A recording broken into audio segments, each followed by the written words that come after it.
아마 우리가 살고 있는 이 시대도 참 혼돈하고 어둡고 국론이 분열되어져 있는 이런 어려움, 또 이 다원주의의 물결이 몰려오는 가운데 동성애 문제, 포괄적 차별금지법의 문제, 또 불법 낙태의 문제, 이런 것들이 교회 안에 밀려오는 가운데 우리가 정신을 차리지 아니하면 다 놓쳐버리고 껍데기만 안고 실패자가 될 가능성이 있을 정도로 우리 시대도 참으로 위태롭고 혼돈스럽습니다마는, 예레미야 선지자가 하나님의 부름을 받을 때도 별로 크게 차이가 없었습니다. 그 부르실 때에 예레미야는 참으로 하나님의 부르심에 응답을 하지 못하고 거부했습니다. 어린아이라고 말하고 나는 말할 줄 모른다고 하면서 절대자이신 하나님 앞에서 그 부르심에 순종하지를 못했습니다.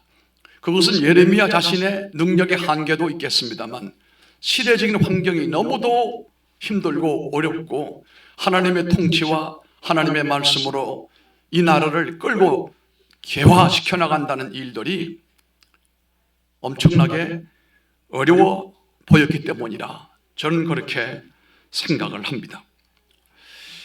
우리가 선지자들을 하나님이 부르실 때 그 광경을 보게 되면 어느 한 사람도 아무런 감동도 없이, 신비한 역사가 없이 불러주시고 하나님의 종으로 삼으신 적이 없습니다. 대체로 보게 되면 발견되어지는 것이 상당히 그 소명을 통하여 부르시는 과정에 보면은 하나님의 신비한 역사가 참 많이 있었습니다. 그러나 예레미야는 하나님께서 그런 신비한 현상보다는 말씀으로 친히 임하여 주신 것을 우리가 본문에서 보게 됩니다. 아나도 출신인 히스기야, 제사장 힐기야의 아들이었던 예레미야는 그 당시가 얼마나 혼란스러웠느냐고 하면은 영적으로 앞을 내다볼 수 없을 정도로 혼미했습니다. 자식을 키우는 부모들이 늘 경심해야 되는 것이, 우리가 하나님을 섬겼는데 다음 세대는 어떻게 될 것인가? 과연 우리보다 하나님을 더 잘 섬기고 하나님의 나라의 유용한 일꾼들로 쓰여질 것인가? 혹여 아니면 아주 못된 인간이 나와서 신앙을 팔아먹는 것도 물론이지만 교회의 독소적인 마귀 같은 역할을 하는 사람은 없을까? 그 누구도 장담할 수 없는 물음이에요. 왜냐하면 여러분 잘 아시는 히스기야 왕은 믿음의 사람이었습니다. 기도의 사람이었습니다. 하나님과 소통을 하면서 어찌하든지 혼란한 가운데도 하나님의 나라를, 하나님의 주시는 은혜와 지혜와 총명을 총동원해서 나라를 그런 대로 잘 이끌어 나갔습니다. 우리가 알고 있는 것처럼 히스기야의 해시계를 기억하다시피 하나님께서 그의 생명을 연장을 시켜 주실 정도로 히스기야는 믿음의 사람이었습니다. 그런데 그 아들이 누굽니까? 므낫세라고 하는 아들이 있었습니다. 늦게 태어난 이 므낫세는 아버지와 정반대의 길을 걸어가게 됐습니다. 신앙의 질서를 온통 망가뜨려버리고 말았습니다. 아버지가 가는 길 반대로 가고 말았습니다. 하나님께로 가는 왕이 아니라 하나님을 등지고 세상으로 가는 왕이 되고 말았다는 겁니다. 부모로서, 자식을 바라보는 부모로서 이 모습을 바라볼 때 어느 누구도 나는 그렇지 않다라고 말하기가 어려울 정도로, 그 위대한 히스기야 왕도 그 아들 므낫세가 어떻게 저렇게 전략하고 타락했을까 라고 하는 것을 보면은 우리가 또다시 우리 자식을 위해서 기도해야 되고 믿음의 양육과 아름다운 본이 보여줘야 된다라고 하는 생각을 해보게 하는 것입니다. 예레미야가 하나님 앞에 부르심을 받았지만 거부했습니다. 두 가지였습니다. 나는 아직 나이가 어립니다. 이때 아마 나이가 20세 미만이었을 겁니다. 그리고 또 한 가지는 나는 말할 줄을 모릅니다. 언변이 뛰어나지를 못했다는 겁니다. 아마도 이 하나님의 종으로 부르실 때 예레미야는 분명히 하나님께서 이스라엘과 열방을 향한 하나님의 선지자라고 그랬습니다. 다시 말하면 설교하고 예언하는 것이 이스라엘에만 한하는 것이 아니고 주변 나라와 더불어 국제 정세가 요동하기 때문에 전 세계를 향해서 하나님이 이 예레미야를 통하여 말씀하시겠다는 거예요. 그러면 내가 이스라엘 나라 말하는 것도 우둔한데 여러 나라 말을 내가 어떻게 한단 말인가? 이것도 고민이었을 것입니다. 그래서 그의 판단은 하나님 앞에 송구하지만 감당할 수가 없습니다 라고 했습니다. 그런데 하나님의 말씀이 들려옵니다. 꼼짝 못하게 하는 말씀이 들려왔습니다. 그것은 뭡니까? 거대하신 하나님의 부르심이었어요. 내가 너를 네 어머니 태중에 복중에 짓기 전부터 내가 너를 알았다. 네 어머니 뱃속에 생기기도 전에 내가 너를 알았다는 겁니다. 이것을 볼 때에 우리는 언제 태어나는가? 우리는 언제 하나님과 관계를 맺는가? 부모님이 결혼해서 어머니 뱃속에 내가 생길 때부터 맺는가? 아닙니다. 이 말씀을 보면은 분명 우리는 그 전부터 하나님이 우리를 아시고 우리와 관계를 맺으시다가 우리 부모를 통해서 이 땅에 태어났다라고 말하지 말아야 되지 않겠습니까? 너를 복중에 짓기 전부터 너를 알았고 네가 태에서 나오기 전에 너를 구별하였다. 선지자로. 너를 열방의 선지자로 내가 세웠노라. 엄청난 하나님의 거대한 부르심이었습니다. 이 말에 예레미야는 아무런 거부를 할 수가 없었습니다. 왜요? 엄마 뱃속에서 지어지기 전부터 하나님이 나를 아셨고 태어나기도 전부터 나를 하나님의 선지자로 구별하여 세우셨다는데 더 어떻게 변명할 수가 있겠습니까? 변명할 수가 없었습니다. 내가 어찌 그 놀라운 사명을 감당할 수가 있다는 말인가? 참으로 그 마음에 갑갑한 마음은 있었지만 하나님의 그 말씀 앞에 벅찬 심정으로 하나님이 나를 이스라엘과 열방의 선지자로 세우신다. 내가 과연 감당할 수가 있을 것인가? 이러면서 예레미야가 이렇게 두 번째 표현을 합니다. 슬퍼도소이다. 슬퍼도소이다. 주 여호와여 보소서 나는 아이라 말할 줄을 알지 못합니다. 지금 그는 커다란 두려움에 사로잡혔습니다. 다른 선지자처럼 성령의 영으로 이상한 방법으로 초자인 방법으로 역사하신 것이 아니고 하나님이 친히 예레미야에게 1대1로 나타나셔서 주거니 받거니 말씀하는 그 가운데 더 리얼하게 느꼈을 겁니다. 그래서 두려움에 사로잡혔습니다. 예레미야는 아무리 생각을 해봐도 이 일을 감당할 수 있는 그릇이 못 된다는 것을 본인이 잘 알았습니다. 나는 말할 줄 모르고 사람 앞에서 여호와의 말씀을 대언하기에 너무 부족한 사람입니다. 또한 그 엄청난 사명을 감당하기에는 나이도 너무 어리지 않습니까? 내가 아이입니다. 아직 경험도 미천한 청년 나이에 언변이나 능력이 출중한 것도 아닌데 어떻게 그 엄청난 사명을 감당할 수가 있단 말입니까? 하나님. 계속해서 자신의 약한 부분을 가지고 하나님 앞에 매달립니다. 자신의 부족함에 그는 다리가 떨리고 있습니다. 마음도 요동하고 있습니다. 그러나 그는 알지 못하고 있었습니다. 나의 부족함을 아는 사람이 바로 하나님의 능력을 의지할 수 있는 사람인 것입니다. 바로 낮은 자리에 내려가서 회개하고 하나님의 도우심을 구하는 사람들에게 하나님이 역사하시는 것을 그는 알아야 됐습니다. 그때 하늘의 능력은 언제나 그들에게 나타나는 법인데 자신의 잘남에 취하여 살아가는 사람을 통해서는 하나님이 크게 역사하지 않으시지만 자신의 약함과 처지와 연약함과 부족함과 한계점을 고백하면서 주 앞에 엎드릴 때는 반드시 하나님께서 역사하시는 것입니다. 오늘도 우리 찬양대가 어려운 찬양을 오늘 했습니다. 이 찬양이 굉장히 어려워요. 신의 악단의 한 장면에서 클라이막스였습니다. 나오는 장면이었죠. 그 신의 악단의 마지막 그 촬영했던 장소가 사랑의 교회 본당이었다고 하지 않습니까? 우리가 잘 아는 찬양 가운데 이런 가사가 있습니다. 하나님은 나를 만드신 분, 너를 가장 많이 알고 계시며, 하나님은 너를 만드신 분, 너를 가장 깊이 이해하신단다. 하나님은 너를 만드신 분, 너를 가장 많이 알고 계시며, 하나님은 너를 만드신 분, 너를 가장 깊이 이해하신단다.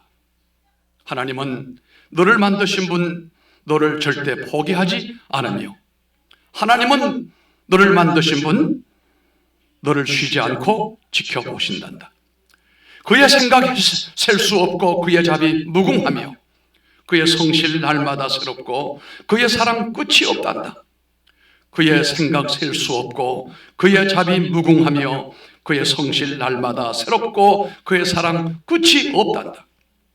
우리가 알 수 없을 정도로 하나님은 나에 대하여 놀라운 계획을 가지고 계시고 나에 대한 관심이 절대적이시며 나를 이해하려고 하시고 내 형편과 처지를 잘 헤아려 알고 계시는 분이 계신다는 사실에 대하여 우리가 오늘도 얼마나 위로가 되는지 알 수가 없습니다. 하나님의 설득이 이와 같은 떨고 있는 어린아이 예레미야에게 계속해서 나타나십니다. 내가 너를 택하였느니라. 나이가 어리고 말을 잘 못한다는 사실은 분명히 거부의 조건이 되겠지만, 그러나 그것을 뛰어넘는 하나님의 선택 앞에서는 아무런 문제가 될 것이 없었습니다. 너는 부족하고 부족하다고 말하지 말라. 내가 그것을 채우면 아무런 문제가 되지 않는다. 하나님이 채우시겠다는 말입니다. 아이라고 말하지 말라. 내가 붙들면 그것은 아무런 문제가 되지 않는다. 말을 못한다고 하지 말아라. 내가 너희 입술을 사용하면 우둔한 혀가 사람의 폐부를 찌르는 하나님의 능력의 도구가 될 것이다 라고 하는 말씀입니다. 하나님을 설득하려고 하는 예레미야에게 하나님의 설득이 시작이 되었습니다. 아마도 그때 그가 10대 후반쯤 되었을 때인데 그것이 즉각적인 사양의 이유였던 것으로 보입니다만, 그럼에도 불구하고 하나님께서는 내가 너를 잘 알고 계신다. 내가 네 입에 말씀을 붙일 테니까 내가 말할 것이니라. 순종할 것을 요구했습니다. 이 말씀을 보면 나이가 어리든 나이가 많든 노년이든 하나님의 손에 붙들려지게 되면 푸르고 푸른 청춘이 된다는 사실입니다. 할렐루야. 반대입니다. 아무리 젊고 힘이 있고 용맹하다 해도 하나님의 손이 그와 함께하지 아니하면 이것은 늙은이에요. 쓸데없는 사람이 된다는 사실입니다. 어쩌면 타락한 조국과 하나님을 대적하는 이 열방의 문화와 정치 구조는 분명 그가 두려워할 수밖에 없는 거대한 절벽으로 나타났을 것입니다. 그런 사람이 이 10대 청년으로 하나님의 말씀을 나가서 대언한다, 거대한 탕류와 맞부딪혀서 아버지의 뜻을 전한다라고 하는 것은 굉장히 힘들었을 겁니다. 어젯밤에도 보니까 미국이 이란을 공격을 했습니다. 무서울 정도로 공격을 했습니다. 아마 독재자들은 어젯밤에 누구든지 잠을 못 잤을 겁니다. 그 엄청난 화력을 가지고 주대서도 모르게 정확하게 그 목표 지점에 파괴를 시켜버렸어요. 악의 축이었던 호메이니가 죽음을 당했다라고 하는 보도도 나옵니다. 이란도요, 바뀌어져야 됩니다. 그 독재자가 사라져야 됩니다. 그래야 우리 강남에 테헤란로에, 여러분 테헤란로가 있죠. 그때는 이 정권이 없을 때 좋을 때예요. 그 이슬람 극단주의자입니다. 이 정권이 사라져야 백성이 살고 전 세계인들이, 이 전 세계에 흩어져 있는 이란 사람들이 환호하고 난리가 났는데 인터넷을 통해서 보았습니다. 그런데 우리나라 방송은 하나도 얘기하지 않습니다. 도리어 국민들이 미국과 이스라엘을 반대하는 집회만 영상을 보여주고 있는데 실은 그게 다가 아닙니다. 전 세계의 이란인들이 자유를 추구하는 사람들이 환호성을 울리면서 이제는 새로운 시대가 오게 된다 라고 하는 것을 보여주었습니다. 오늘 우리가 이 예레미야를 잘 보게 되면 이건 엄살이 아니에요. 엄살이 아니에요. 정말 못해. 정말 감당하기가 어려워요. 한계가 분명해요. 제가 이 제3자로서 예레미야를 보면은 예레미야 말이 맞아요. 뭘 알아요? 10대 아이가 뭘 얘기를 해요? 나가면 누가 들어주겠어요? 사람을 그렇게 설득할 수 있는 고도의 정치력이 있나요? 없어요. 예레미야 말이 맞아요. 그럼에도 불구하고 하나님의 말씀이 맞는 것이 뭐냐고 하면 그럼에도 불구하고 내가 너를 사용하시겠다는 말이에요. 여러분의 처지가 얼마나 연약하고 약한지 몰라요. 이런 얘기가 있습니다. 예전에 어떤 농부가 항아리를 가지고 물을 길러다가 쓰는 그 물을 길러는 그 우물이 집에서 상당히 거리가 떨어졌어요. 근데 어느 날부터는 항아리가 조금씩 거미가 되는 물이 새요. 그러니까 항아리가 주인께 얘기를 합니다. 주인님, 내가 물을 떨어지게 하고 있습니다. 샌다에 내가 깨어졌습니다. 그러니 주인님 나를 버리고 다른 항아리를 쓰셔야 되겠습니다. 그런데 주인님은 아무 말을 안 하고 그냥 매일 그렇게 새는 뚝뚝 새는 그 물 항아리를 메고 집까지 물을 옮긴다는 거예요. 그런데 겨울이 지나고 봄이 점점 깊어가는데 하루는 가다 보니까 길거리에 꽃이 피었어요. 항아리가 물었어요. 주인님, 저 길거리에 꽃은 어떻게 피었습니까? 근데 주인이 뭐라고 하는 거니? 너는 모르지만 네가 항아리가 깨어진 틈으로 떨어지는 그 물 때문에 주변에 꽃이 자란 거야. 여러분, 하나님은 좋은 그릇만 쓰시는 거 아니에요. 깨어진 그릇이지만 하나님이 쓰시기를 원하시면 꽃도 만들고 기적도 만든다는 사실이. 하나님이 우리를 사용하시면 어린아이가 문제가 될 것도 없고 학력이 문제가 될 것 없고 그의 능력 자체가 문제될 것이 하나도 없다라고 하는 것입니다. 예레미야가 보지 못하고 있고 놓치고 있는 부분이 바로 그것이었어요. 그 배후에 계시는 하나님과 그 하나님의 능력을 계산하지 못했습니다. 그 시대를 향해 쓰라린 가슴을 가지고 애를 태우시는 하나님의 마음을 보지를 못했습니다. 그가 태어나기 전부터 그를 알고 계셨던 하나님, 그를 사용하시려고 선택해 두신 하나님의 섭리와 계획은 알지 못하고 있는 예레미야. 그렇습니다. 하나님 앞에서는 너무 늦은 나이도 없지만 너무 빠른 나이도 없습니다. 한번 따라합시다. 하나님 앞에서는 너무 늦은 나이도 없다. 너무 이런 나이도 없다. 이것은 겸손도 아니었고 현실을 명확하게 판단하고 분석한 능력도 아니었습니다. 그것은 패배주의였고 불신이었어요. 하나님의 능력과 은혜를 모르는 사람은 이 세상을 불신하며 살 수밖에 없지만 하나님의 능력과 하나님의 역사를 인정하고 믿는 사람은 이 세상에서 항상 소망을 가지고 믿음으로 승리할 수가 있을 줄로 믿습니다. 하고 싶은 일에는 방법이 보이고 하기 싫은 일에는 변명만 보인다는 말이 있어요. 어떤 분이 이런 얘기를 했습니다. 저는 어린아이입니다. 그것은 아주 현실적이며 정확한 상황 판단에서 나오는 합리적인 이유였지만 그렇게 말하지 말라는 겁니다. 하나님께서. 왜냐하면 내가 너와 함께 갈 것이며 나의 오른손으로 너를 들어서 사용할 것이기 때문에 너는 순종해라 이 말입니다. 아멘. 하나님께서 보내시며 그분이 사용하시며 우리의 나이나 조건은 결코 문제가 되지 않습니다. 하나님께서는 답변을 주시면서 내가 너를 잘 알고 있다고 말씀하잖아요. 알고 있다, 안다. 이 말은 히브리어로 야다입니다. 부부가 결혼을 해서 남편과 아내를 향하여 하는 말이 내가 아내를 안다라고 하는 말이 그게 야다예요. 이것은 아내와 남편 사이에서 그의 비밀과 그의 중심과 그의 성격과 감추어놓은 모든 걸 다 알잖아요. 부부가 되면 그게 야다예요. 예레미야야, 내가 너의 모든 걸 다 알고 있단다. 네가 어느 나라 사람이고 어느 지방 출신이며 누구 집 아들이며 나이는 몇 살이고 무엇을 좋아하는지 이 모든 정보에 대하여 내가 너보다 더 잘 알고 있단다.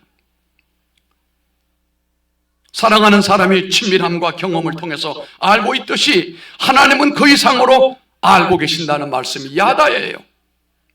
어쩌면 모든 변명은 이 한 말씀 앞에서 모두 무력해지게 되고 조용해질 수밖에 없습니다. 내가 너와 함께하여. 아멘. 따라합시다. 내가 너와 함께하여. 하나님이 그의 말씀 사역에 함께 하시고 그가 가는 길에 함께 가주시고 가서 청중을 내 지식과 구변 능력으로 설득하려고 말고 내가 보내는 곳에 가서 내가 전하는 말을 전하면 내가 책임질 것이다 라고 하는 겁니다. 하나님의 부르심을 받고 보내심을 받은 자는 자신의 능력이 아니라 부르시고 보내시는 분의 능력에 의존해야 되는 것입니다. 이제 우리가 하나님의 은혜로 여기까지 왔습니다. 우리가 절대적으로 하나님의 능력을 인정하고 그분의 이끄심에 대하여 기대감을 가지고 순종하며 믿음으로 화답하기를 바랍니다. 스스로 부족하다고 함량 미달인 존재라고 생각이 될 수도 있겠지만 뭘 우리를 통해 역사하시겠느냐라고 이렇게 우리가 한탄조가 될 수 있었는지 모르겠지만 그럼에도 불구하고 하나님이 쓰시기를 마음 먹으시면 능치 못함이 없습니다. 우리가 사사기 6장 15절로 사무엘상 9장 21절로 쭉 보게 되면 나약하고 힘이 없고 아무런 능력이 없지만 하나님의 신이 그에게 임함으로 그를 더러 사용하니까 역사와 기적을 일으켰던 것이거든요.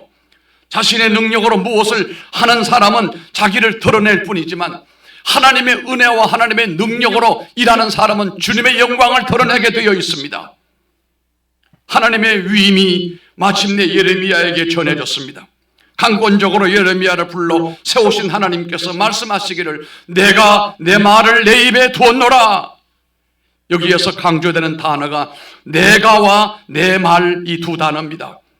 예레미야에게 주어진 일은 하나님께서 담아주신 말씀을 전하는 것이고 그분이 보내시는 곳에 가는 것입니다. 그것만 하면 됩니다. 나머지는 누가 책임져 주십니까? 할렐루야. 그리고 그분이 입술에 담아주신 것을 전하면 됩니다. 그래서 하나님께서는 마치 이사야의 입술에는 숯불을 대셨던 것처럼 예레미야에게는 그보다 더 놀라운 방법이 하나님의 손을 그 입에다가 대셨어요. 내가 내 말을 네 입에 담았다고 그랬습니다. 하나님께서는 지금 그의 입을 어루만지고 계시는 거예요.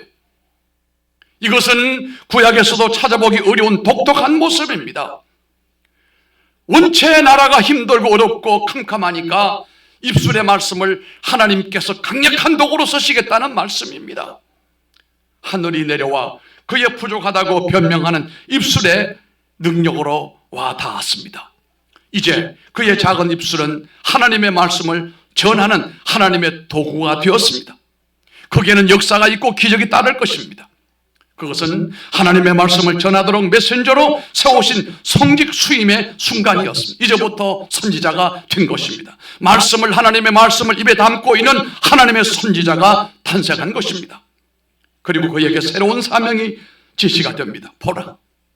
하나님의 손이 그의 입술에 말씀으로 담아주시고 난 다음에 하나님이 하신 말씀이에요. 보라, 비올드라고 그랬습니다. 우러러 보라 이 말이에요. 내가 오늘 너를 여러 나라와 여러 왕국에 세워 내가 그것들을 뽑고 파괴하며 파멸하고 넘어뜨리며 건설하고 심게 하였느니라. 할렐루야. 하나님께서 지금 6개의 동사를 사용하여 엄청난 사명과 임무를 그에게 맡깁니다. 첫 번째, 하나님의 심판과 관련된 것으로 뽑다, 파괴하다, 파멸하다, 넘어뜨리다 라고 하는 단어를 사용하여 열방과 이스라엘에 대한 하나님의 심판을 선포하는 것이고, 그가 나아가 하나님의 말씀을 선명하게 전함으로 그곳에 하나님의 심판이 온전히 전달될 것이며, 구원하시는 것과 관련된 단어는 건설하다, 심다라고 하는 동사인데, 하나님께서 그곳에 파괴하고 난 다음에 새롭게 이루시는 구원의 역사를 전하는 것이라고 그랬습니다. 이러한 하나님의 심판과 구원의 놀라운 역사는 먼저 이스라엘 가운데 이루어질 것이고, 뽑으시고 파괴하고 파멸하여 넘어뜨리는 역사가 일어나게 될 것이고, 그러나 하나님은 그곳에 다시 세우시고 심으신다는 겁니다. 이 심으신 것의 아름다운 열매는 바로 예수 그리스도였습니다. 모든 역사의 핵심은 예수님이십니다. 이러므로 실로 두렵고 떨리는 사역이지만 하나님께서는 예레미야의 그 입술에 말씀을 주시며 그것을 수행하도록 하셨습니다. 오늘도 하나님의 심판과 구원의 역사를 전하는 것은 하나님의 백성 모두에게 주어진 사명입니다. 말로, 행동으로, 삶으로 우리 모두는 하나님의 역사를 전하는 사람들이 되어야 됩니다. 교회가 이 사명을 잃어버리게 되면 변질되어 이상한 공동체가 될 수밖에 없을 것입니다. 예레미야는 하나님의 역사하심을 이제부터는 절대적으로 신뢰했습니다. 동산의 성도들에게 지금부터 이 말씀이 중요한 것입니다. 하나님을 신뢰하시기 바랍니다. 예수 그리스도를 절대적으로 믿으시길 바랍니다. 입으로만 믿지 말고 내 마음과 내 정성을 다하여 믿고 행동으로 옮겨가며 내가 숨이 멎는 그날까지 하나님과 함께 역사하리라 다짐하는 시간 되기를 바랍니다. 하나님의 부르심 앞에서 예레미야는 어린아이처럼 그에게 반발하던 예레미야의 입을 어루만지시며 말씀을 담아주신 주님께서 오늘도 우리를 연약한 하나님의 자녀들을 불러주시고 우리를 택하여 우리의 입술에 말씀과 능력을 담아주시고 사용하기를 원하신다는 것입니다. 이 몸된 교회를 통하여 하나님의 놀라운 역사를 일으켜 내시기를 원하신다는 사실입니다. 우리를 찾으시는 하나님의 능력을 알고 그 부르심에 응답하여 살아가는 것이 오늘 동산의 성도들의 삶이 되어야 되는 것입니다. 이런 사연도 있습니다. 어렸을 때 당신이 어떻게 태어났는지에 대한 얘기를 듣고 싶으신가? 제 어머니는 이런 얘기를 해 주셨습니다. 1975년 한국에서 어느 경찰이 얼음으로 가득 찬 도랑에 버려진 나를 발견했습니다. 저는 고아원으로 옮겨졌고 나중에 양부모가 수많은 아기들 중에서 저를 선택을 했습니다. 저는 이 얘기를 싫어해서 아무에게도 얘기한 적이 없습니다. 아기였을 때 버려진 것이 수치스러웠습니다. 친부모가 저를 데리고 있고 싶을 만큼 특별하지도 않았고 심지어 다른 사람 집 문 앞에 저를 데려다 놓을 정도로 중요한 존재도 아니었습니다. 저를 입양한 가정에서 자라면서 겪은 기쁨과 아픔들을 통해서 이제 저는 저의 미약했던 시간을 돌아볼 수 있게 되었고 하나님께서 입양한 가정을 위해 저를 선택하셨다는 것도 이제는 깨닫습니다. 하나님은 제가 그들을 필요로 했던 만큼 그들도 저를 필요로 했던 것도 알았습니다. 하나님은 다른 사람들에게 영향을 주기 위해 종살이 선택한 것 같지 않는 사람들을 선택해 주었습니다. 그렇게 말했어요. 이러면서 뭘 얘기하느냐고 하면은 모세도 입이 뻣뻣하고 혀가 둔한 자였지만 예레미야는 어린아이 같았지만 우물가 여인은 사회적으로 소외된 사람이었고 라합은 창녀였지만 결점이 많고 문제가 많지만 하나님은 그들을 하나님의 도구로 쓰실 때 하나님의 손길에 빚어지고 만들어졌을 때 그들의 놀라운 역사를 우리는 보고 있습니다 라고 했습니다. 오늘 말씀의 마무리입니다. 여러분도 하나님을 위해 세상에서 중요한 일을 위하여 지음을 받았습니다. 지금까지 신앙훈련을 받았습니다. 하나님의 말씀을 받았습니다. 아멘 하세요. 이만큼 하나님이 키워놨습니다. 그렇다면 여러분들은 하나님의 길을 가야 되고 하나님이 원하시는 말씀을 할 수 있게 되기를 주의 이름으로 축복합니다.